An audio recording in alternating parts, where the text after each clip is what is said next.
अब मैं विजय राही को आमंत्रित कर विजय कविता पाठ के लिए। विजय राही का कविता संग्रह बहुत जल्दी राजकमल प्रकाशन से आने वाला है। इस अवसर पर बहुत बहुत बधाई। शुक्रिया गांधी जी। रजनी मैडम का आदेश है गजल सुनाने का, तो एक दो शेर में सुनाता हूँ, उसके बाद एक कविता सुनाता हूँ। जो मिलते हैं मोहब्बत से बहुत यारी दिखाते हैं, जो मिलते हैं मोहब्बत से बहुत यारी दिखाते हैं, हमें मालूम है वो कितनी मक्कारी दिखाते हैं। दिखाता है कोई जब शहर के कॉलेज का फोटो, हम अपने गांव का स्कूल सरकारी दिखाते हैं। दिखाता है कोई जब शहर के कॉलेज का फोटो, हम अपने गांव का स्कूल सरकारी दिखाते हैं। छुपा रखा है तुमको भीतर बेहद ही सलीके से, कभी आओ तुम्हें हम दिल की अलमारी दिखाते हैं। कभी आओ तुम्हें हम दिल की अलमारी दिखाते हैं। एक कविता है जिसका शीर्षक है सर्दियां। एक हुक्का रखा है कऊ पर, दोनों तरफ टाट बिछा हुआ है। एक हुक्का रखा है कऊ पर, दोनों तरफ टाट बिछा हुआ है, लेकिन ठंडा पड़ा है बराबर होकर आग के भी।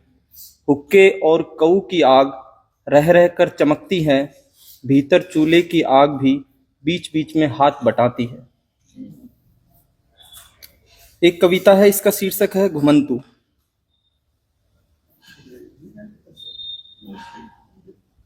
शहर से दूर पटरियों के पास, कीकर बबूलों के बीच में डेरे हैं उनके।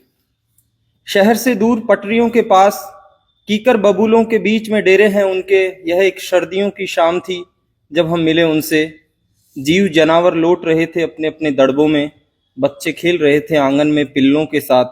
बच्चियां बना रही थी चूल्हे पर रोटी साग, नीम की गीली लकड़ियां धुआं देते हुए जल रही थी तिड़कती हुई आवाज के साथ। कढ़ाई में रोटी सिक रही थी जिसमें सब्जी बनी थी कुछ देर पहले, हवा में फैली थी उसकी चिरपुरी गंध।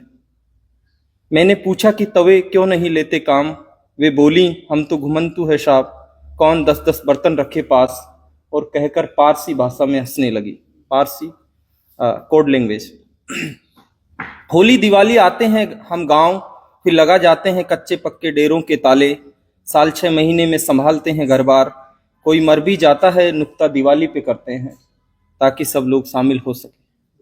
मैंने पूछा पढ़ते क्यों नहीं तुम लोग, पढ़कर भी नौकरी लगती नहीं है।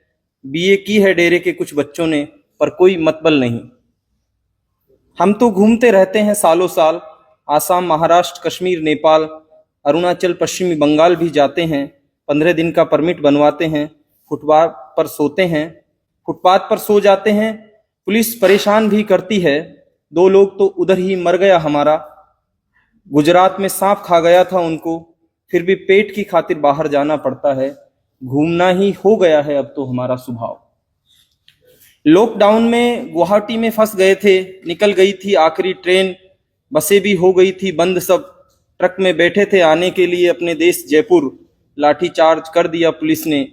गोद में सो रहे बच्चे के पड़ गई लाठी उतरती सी, गड़वा दिया पुलिस ने जेसीबी से। बच्चे के फूफा की मौजूदगी में बाप क्वारंटाइन था, छुट्टी नहीं मिली उसको। हमारे दादा परदादा बेल बेचा करते थे, वे गुजरात जाकर बेल खरीदते थे, फिर देश भर के पशु मेलों में बेचते थे। अब मशीनी युग में बेलों को कौन पूछता है, सो अब हम दिल्ली सदर